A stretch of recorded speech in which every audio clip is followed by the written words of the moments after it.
Rosetta blushed and turned towards the flames as sparks leapt up the chimney of the stone hearth. She stood up, brushed the dust from her skirt, and walked around till she stood tall and straight behind Henley.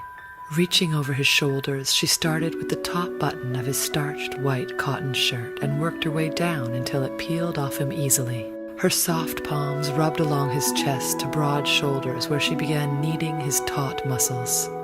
To her surprise, he was strong and muscular. Opening a jar on the small table beside the chair, Rosetta dabbed a generous amount of warm salve on Henley's neck. "What's that?" Henley asked, melting against each press of her fingers. "It's hawthorn salve, made from this very tree," she answered. A fragrant essence wafted into the room. Henley began to relax. Before he knew it, the crackle of wood in the fire, the scent of hawthorn berries, and the faint sound of a gentle breeze blowing through the trees outside, he began to drift into a most unusual dream state he'd never felt.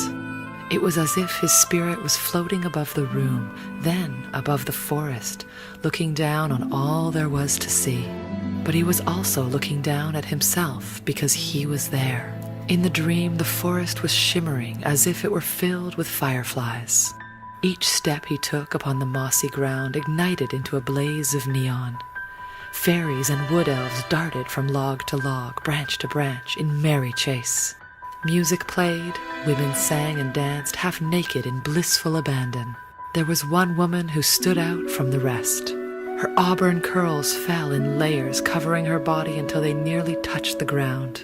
But Henley could see her bronze, perfectly rounded breasts peek out from behind the curtain of hair, see a hint of knee, of delicious inner thigh, and 2 slender ankles. She smiled at him, then, without warning, swept away the thick, luxurious strands, revealing a body so provocative, so full and smooth and intoxicating, it did more than take Henley's breath away. It made him moan aloud in ecstasy. Rosetta dug her deft fingers deeper into his muscular shoulders and smiled.